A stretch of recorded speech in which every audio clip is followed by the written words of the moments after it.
it's Molly here. Today I'm making a quick, easy recipe on how to make applesauce.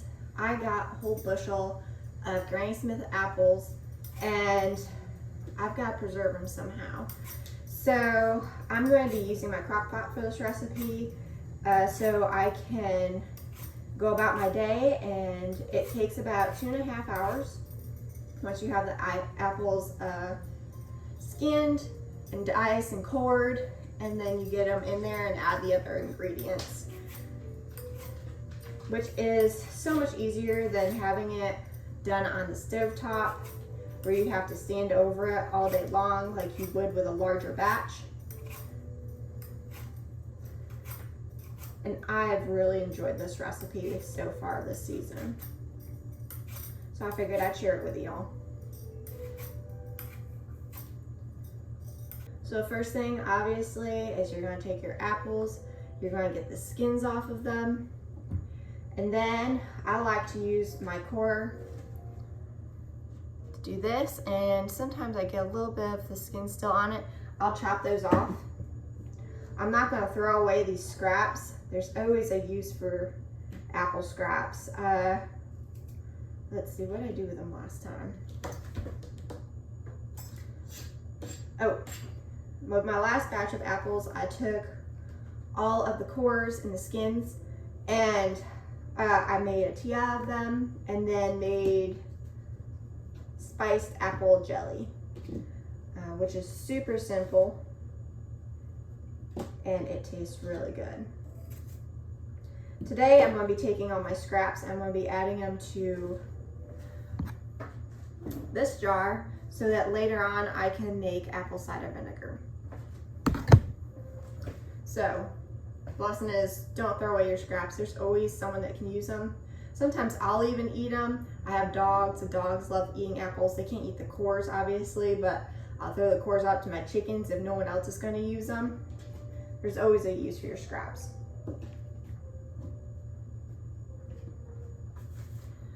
Once you have your apple, we're going to bring it over and put it in my crock pot. This recipe calls for 2 to 2.5 pounds of the sliced apples. I typically do it just by sight at this point because I've done it a couple times. Normally, if I fill up my crock pot 3/4 full, that'll give me about half of my crock pot of applesauce at the end. I think I have a 6-quart crock pot, but I'm not 100% on that. The one time I completely filled it to the top, overflowing, and that got me probably a 3/4 crock pot full by the time it all cooked down. And what's great is there's no mashing involved in this recipe. You don't have to get out your blender. You literally cook the apples down, and then when you stir them, they break apart, and you can just put them in jars and can them like that. So without further ado, I'm going to get the rest of these apples chopped up and put in the crock pot.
Our crock pot full of apples, and we're going to add the other ingredients.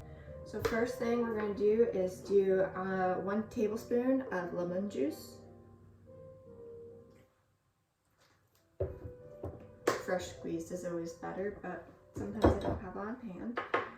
1/4 cup of white sugar, or if you have natural cane sugar, that would also be a great alternative.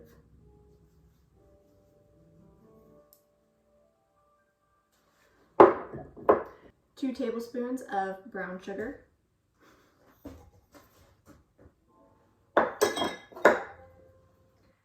And then 1/4 cup of water, or if you have more than the 2.5 pounds of apples, I'll do a little bit more sometimes.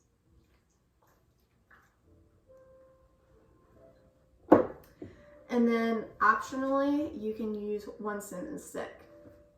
If I fill my crock pot full of apples, I'll put in 2 because I like cinnamon. All right, now we're going to give this a good stir to incorporate all of the ingredients.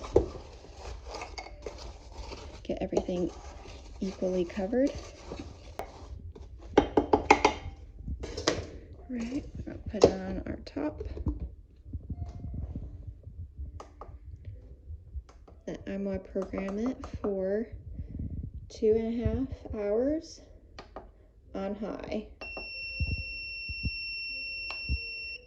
I'll probably come stir this maybe once in the next hour, hour and a half.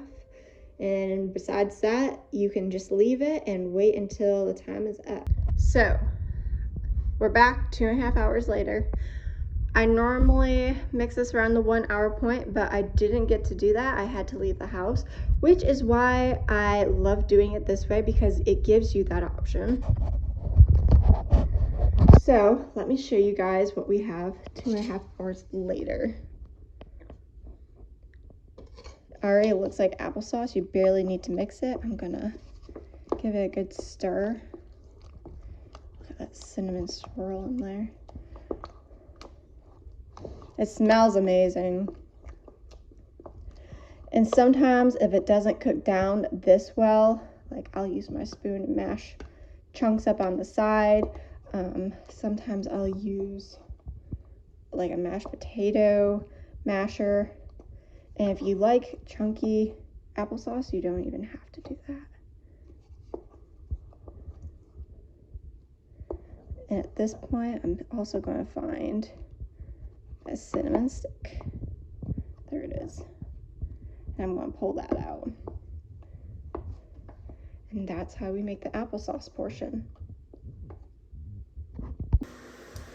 Now, if you don't feel like processing your applesauce, you can literally just take it and you can put it in the fridge in jars or containers, and it'll be good in there for about 2 weeks. But if you'd like to make it shelf stable for a longer period of time, I'll walk through with you and show you how I process my applesauce. I've already done quite a few batches of quarts, so this time I'm going to do some pints. And I have our applesauce right here. All stirred up. I like to use a ladle for this, so it's a little bit easier to scoop, but I still always need my funnel. In my jars, I have them over here for the video's sake, but I typically leave them in the sink in hot soapy water where they're being, kept sterile. And as I fill them, I'll normally rinse them off and bring them over. So we're going to fill these jars, and it would be the same as if you were doing quarts, if you'd like to do quarts. We're going to leave about 1/4 inch of headspace at the top.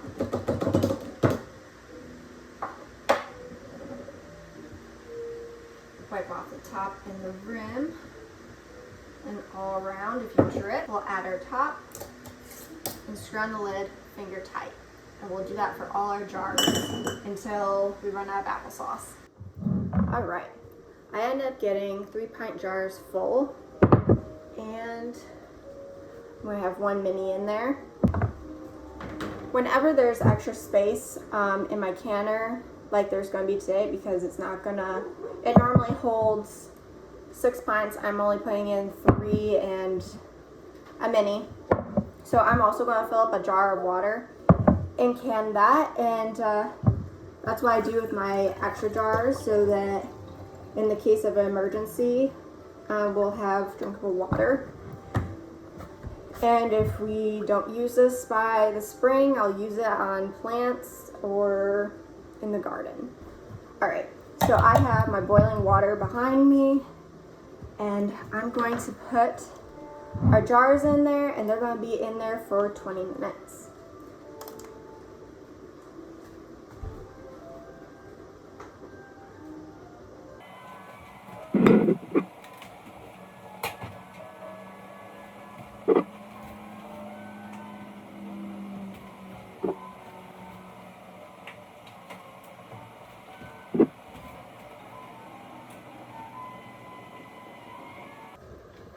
Once your 20 minutes is up, we're going to take the cans out of the canner, and I put them on a towel on my counter and let them cool.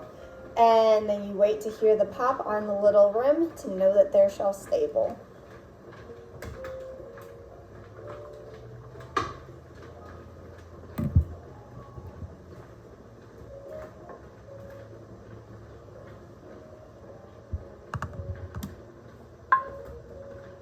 Did you hear it?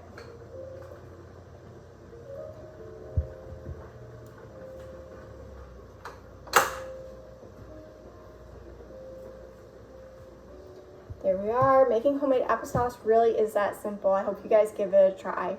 Until next time.